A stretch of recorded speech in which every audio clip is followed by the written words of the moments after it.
grandes temas se debaten en la mesa. Buen provecho por rcr.tv, la radio que se ve. Y síganos en Twitter, @rcr750.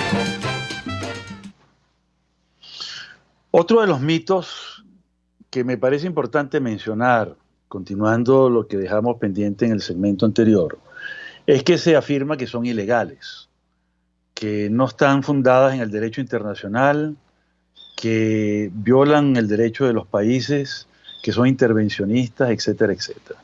Si hay algo que caracteriza las sanciones internacionales que son perfectamente legales. Por ejemplo, las que toma el Consejo de Seguridad se apoyan pues, en la Carta de las Naciones Unidas, las que puede poner el continente americano, la OEA, por ejemplo, a través de un convenio que es el TIAR, que las permite, y ahí tenemos pues una salida pues, para las llamadas multilaterales. Y también la pueden imponer cada país por su cuenta. Ya dijimos que las unidades de inteligencia financiera de los países tienen sus propios mecanismos para detectar las situaciones claves en las cuales hay que imponer algún tipo de sanción. Y siempre tiene que haber una ley por detrás. Cuando uno revisa, por ejemplo, la última tendencia de las sanciones internacionales, uno encuentra que hay leyes. Está la ley Magnitsky.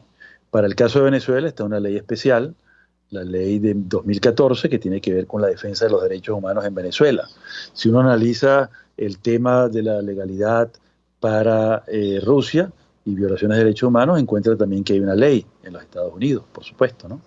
Pero también hay unas leyes globales. Es decir, que aunque el hecho se cometa en otro país, por aquello del deber de proteger, el R2P, los países tienen ahora esa capacidad de fundar sus decisiones, de designar a tal o cual persona, a tal o cual empresa, a tal o cual negocio en actividades prohibidas, ¿no? Así tenemos que la Unión Europea, por ejemplo, que son casi 30 países en la Unión Europea, tiene unas sanciones colectivas y también eso no inhibe a que un país, por su cuenta, establezca sanciones independientemente, pues, ¿no? O complementarias a la del bloque, ¿no?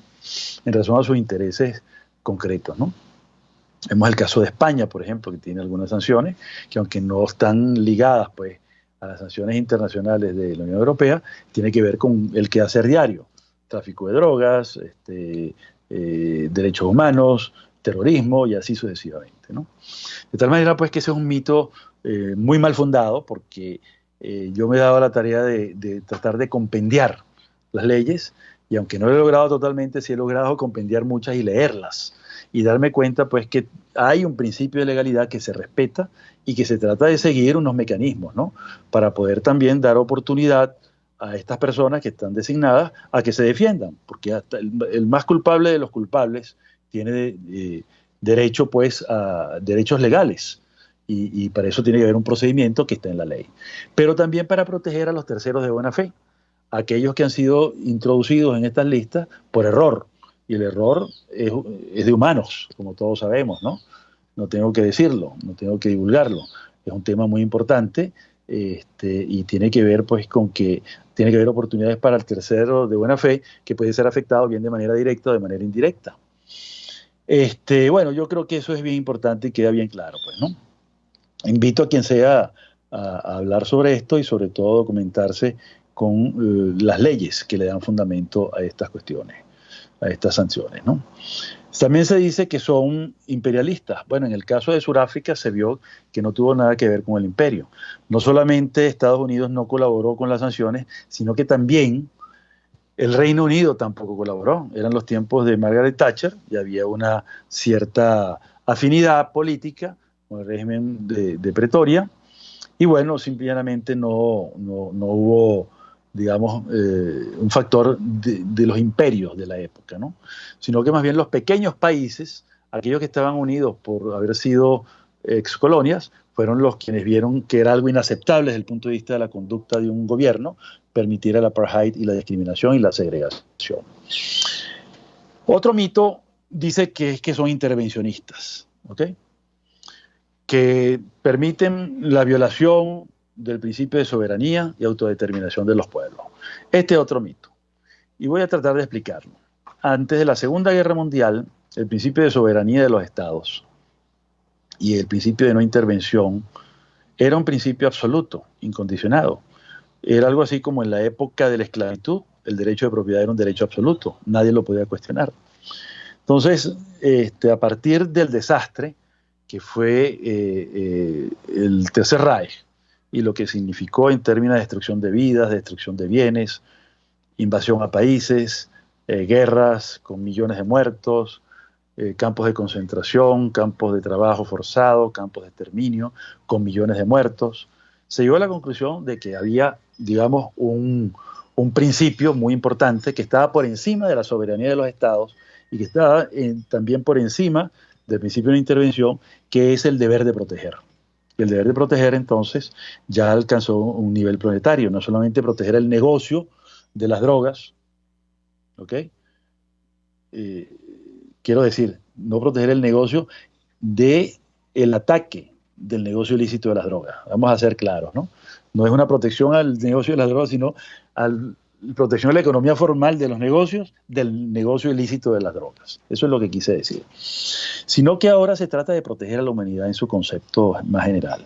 En el año 2005 se firma en Naciones Unidas un acuerdo firmado por Venezuela. El gobierno de entonces era del presidente Chávez, ¿verdad? En el cual se formulaba un compromiso mundial, planetario, global, universal, de proteger a la humanidad de ataques como el genocidio, de ataques como los crímenes de lesa humanidad, de ataques como la limpieza étnica, de ataques como la violación masiva de derechos humanos y así sucesivamente. Ese compromiso volvió a firmarse y se firmó efectivamente ahora a principios de julio de 2020, ¿no? Con el único voto en contra que fue Venezuela. Es decir, la mayoría de los países del Consejo de Derechos Humanos votó en favor de una ampliación de este tema para hacer con él seminarios, para hacer todo tipo de actividades, ¿verdad? Y sobre todo propender a una mayor unión de los países en torno a esto, ¿no? Eso fue una propuesta de Argentina, Costa Rica, Fiji, Finlandia, Georgia, Guatemala, Islandia, Liechtenstein, Marruecos, Mónaco, Perú, Qatar, Suiza y Túnez. Ellos propusieron el 30 de junio y se resolvió el 17 de julio, una fecha muy importante, que entonces iba a haber una enorme actividad a partir de ese momento en torno a este principio. Y el único país que votó en contra fue Venezuela, lo cual llama poderosamente la atención. Ahora, ¿qué importancia tiene este principio? Tiene una importancia suprema porque implica que las Naciones Unidas se va a unir de forma un poquito más intensa y más extendida también que cuando ocurrió lo de Sudáfrica, que fue una cuestión más bien espontánea. Claro que hubo resoluciones de la Asamblea General de Naciones Unidas, hubo todo un conglomerado de países. En ese momento creo que Naciones Unidas no llegaba a los 180 países y que 100 países se hubieran puesto de acuerdo para boicotear los deportes, para boicotear la economía y para boicotear las actividades turísticas de Sudáfrica fue sumamente importante. Hoy se quiere hacer un poco más organizado, de una manera más orgánica, más sistemática y propender pues a una mejor solución. Siempre pensando en que no se deben afectar los derechos humanos de las personas que están fuera de las designaciones, ¿no? Esto implica solamente a las personas expuestas políticamente, esas personas que ya definía anteriormente las PEPs, ¿ok? Y a empresas también, pueden ser entidades o pueden ser algún tipo de unidades móviles, como por ejemplo buques, donde se transporten armas de destrucción masiva, por ejemplo, o aviones que se quieran utilizar como bombas para atacar edificaciones, como fue el caso de las Torres Gemelas, y así sucesivamente, ¿no? Actos de terrorismo. Entonces, bien importante esto y señalar pues la contrariedad de que Venezuela haya a su vez ido en contra de su propia decisión del año 2005. Eso llama mucho la atención.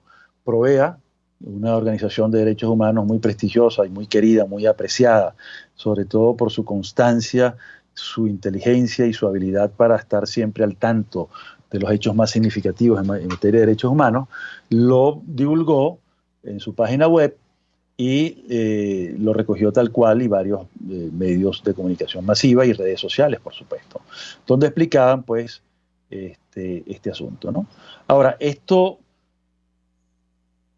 ver el cuadro en internet realmente da mucha tristeza verlo, porque pone a Venezuela de espaldas al mundo y de espaldas a lo civil, de espaldas a la civilidad y en cierta medida a la civilización, ¿no? Porque hay que ver lo que es estar en contra de algo que implique mayor conocimiento del deber de proteger, es decir, cómo prevenir un genocidio, en otras palabras, cómo prevenir un crimen de guerra, cómo prevenir o cómo reprimir un crimen de lesa humanidad o un proceso de depuración étnica. Esto yo creo que nos interesa a todos. Yo no veo el por qué Venezuela votó en contra de eso, siendo una cosa tan importante y tan necesaria para la humanidad. Entonces, bueno, lo cierto es que ahí está retratado pues el asunto. Hubo varios tweets de parte de Provea, muy importantes, donde señala el 17 de julio, Estado venezolano, el único en votar en contra de la resolución del Consejo de Derechos Humanos sobre responsabilidad de proteger a poblaciones de genocidio, crímenes de guerra, depuración étnica y crímenes de lesa humanidad. Una muestra del aislamiento del gobierno de facto en el Consejo. Esto es una afirmación y una pregunta interesante de parte de Provea, ¿no? La resolución, dice Provea, en el mismo 17 de julio, abre un proceso de discusión y evaluación sobre la responsabilidad de proteger, R2P, contra los crímenes más graves, con la participación de la sociedad civil, que termina en septiembre de 2021 durante el 48º periodo de sesiones del Consejo de Derechos Humanos. Esto es bien importante, que entonces desde ahorita 2020 hasta septiembre de 2021 vamos a tener un año de debates, de discusión y de apertura al tema. Yo invito a todos los escuchas de este programa a que se involucren en este asunto porque va a ser de muchísima importancia. Bueno, ya me están haciendo la señal para cerrar el programa, ya tenemos 3 segmentos, y no quería despedirme sin hacer una invitación a todas las personas que nos escuchan, no solamente al curso que vamos a dar sobre las sanciones internacionales, donde vamos a hablar de este y muchos temas más. Estamos hablando de muchas sesiones y sobre todo hemos hecho un gran esfuerzo en el IESA de tener una muy buena documentación, tanto de las lecturas obligatorias como de aquellas complementarias y sobre todo aquellas de referencia, que nos sirvan para autoformarnos, para aprender más y para poder comunicar más todas estas cosas. Creo que el tema de las sanciones internacionales va a durar mucho más tiempo, van a ser cada día más dinámicas, no solamente con relación a Venezuela, sino con el mundo entero. Creo que hay que estar muy atento a esto, los hombres de empresa, las mujeres de empresa, los oficiales de cumplimiento, los consultores jurídicos, los jefes de finanzas de las organizaciones tienen que estar muy atentos, porque ya no es solamente el tema de las drogas, no es el tema del delito económico, la delincuencia organizada, la corrupción, sino que también abarca el tema de los derechos humanos y cosas tan sensibles como el genocidio, crímenes de lesa humanidad, crímenes de guerra, etcétera, etcétera. Bueno, muchísimas gracias, nos despedimos hasta el próximo miércoles. Muy amables por habernos escuchado. Hasta luego. RCR presentó Buen Provecho. Síganos en Twitter en @RCR750. RCR 750 AM, porque lo bueno une. RCR presentó Buen Provecho, una producción nacional independiente con certificado número 22388 para dar cumplimiento al artículo 14 de la Ley de Responsabilidad Social.